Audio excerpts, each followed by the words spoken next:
તમારો સવાલ છે કે આપણા નજીકના વ્યક્તિઓ જ આપણને વધુ દુઃખ આપતા હોય છે, એનું કારણ શું અને એવા વખતે શું કરવું? જો જેની સાથે સૌથી વધુ પ્રેમ સંબંધ અને સૌથી વધુ દ્વેષ સંબંધ ભોગવવાના બાકી હોય ને, એ જ વ્યક્તિઓ આપણી સૌથી નજીક આવે. બાકી તો દુનિયામાં કરોડો લોકો છે, લેનદેનના સંબંધ વગર કોઈને આંખે મળતી નથી. કોણ આપણા મા બાપ બનશે, કોણ સાથીદાર, કોણ ભાઈ બહેન, કોણ પુત્ર પુત્રવધુ, કોણ દીકરી જમાઈ, કોણ પાડોશી, કોણ સગાવાલા. આ બધું જ આપણે આ સૃષ્ટિમાં જન્મ લેતા પહેલાં આપણા પહેલાંના કરેલા કર્મ પ્રમાણે બધું નક્કી થઈ જાય છે. જ્યારે કોઈ આપણા જ નજીકના વ્યક્તિઓ આપણને દુઃખ આપતા હોય ત્યારે વિચારવું કે આ મારા સગા બન્યા છે, તે પણ મારા જ કોઈ પૂર્વજન્મના લેનદેનને કારણે. તે આજે મારી સાથે વેર રાખી રહ્યા છે, તેનું કારણ મારા જીવે પૂર્વજન્મમાં ક્યારેક એ જીવ સાથે વેર બાંધ્યું હશે. ભલે આજે હું મારી જાતને નિર્દોષ માનતો હું, પણ હું ક્યાં જાણું છું કે પૂર્વજન્મમાં મેં આનાથી અનેક ગણું દુઃખ એ જીવને આપ્યું હશે. આજે જ્યારે એ જીવ મારી સાથે હિસાબ પૂરો કરવા આવ્યો છે કે મારા જ કૃત્યની મને ભેટ પરત કરવા આવ્યો છે, ત્યારે હું ક્ષમતા ભાવે સહસ સ્વીકાર કરું તો જ આ વેરની ગાંઠ ભેદાશે, નહીં તો જન્મો જન્મ ચાલી આવશે. ના, મહાવીરનો કર્મવાદ સમજ્યા પછી મારે એનો ગુણાકાર નથી કરવો. મને આ દુઃખ ક્ષમતા ભાવે વેદવાની હે પ્રભુ શક્તિ આપ, શક્તિ આપ. ક્યારેક કોઈ વ્યક્તિ સાથે થોડો વખત સારો સંબંધ રહે, પછી એ જ વ્યક્તિ દુશ્મન જેવી બની જાય, ત્યારે સમજવું કે એની સાથે રાગના સંબંધ હતા તે પૂરા થયા, હવે વેરના સંબંધ ચાલુ થયા લાગે છે. આવે વખતે બે વસ્તુ ધ્યાનમાં રાખવી.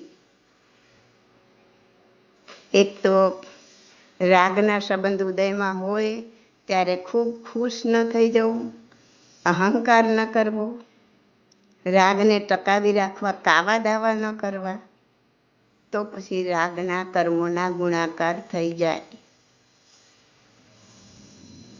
ને બીજું, જ્યારે દ્વેષના કર્મ ઉદયમાં હોય ત્યારે અત્યંત દુઃખી નહીં થઈ જવાનું, રોકકળ નહીં કરવાની, બંને સંબંધો ક્ષમતા ભાવે વેદવા.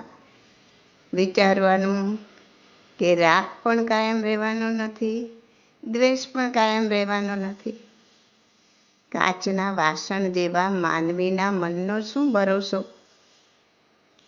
દ્વેષના સંબંધ ઉદયમાં હોય ત્યારે વચ્ચે કોઈ ત્રીજી વ્યક્તિએ જ આમ કરાવ્યું એમ વિચારી કોઈના પણ પ્રત્યે દ્વેષના સંસ્કાર નાખવા નહીં.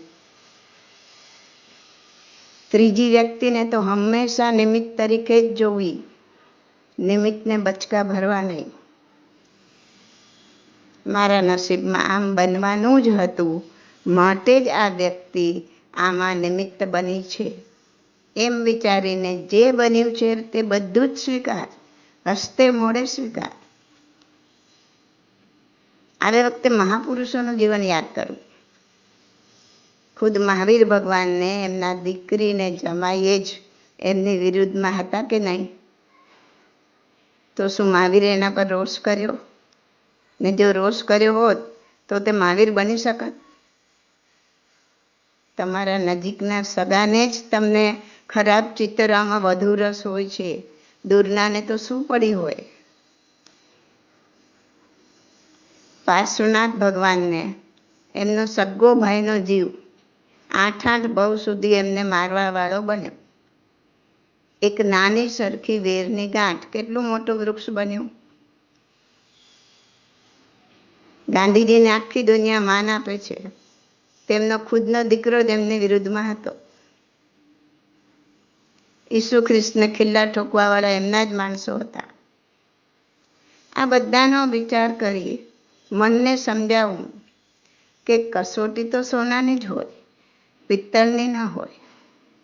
અગર હું પિત્તળની કક્ષામાં છું તો મારે મારી ભૂલો સુધારી સોનાની કક્ષામાં આવવું. અગર હું સોનાની કક્ષામાં છું તો જાતને ભગવાનને ભરોસે સોંપી દેવી. મહાવીરનો કર્મવાદ સમજ્યા પછી દરેકે દરેક જીવ આપણી સાથે હિસાબ જ પૂરો કરવા આવે છે એમ સમજી હૃદયમાં સમતા ધારણ કરવી.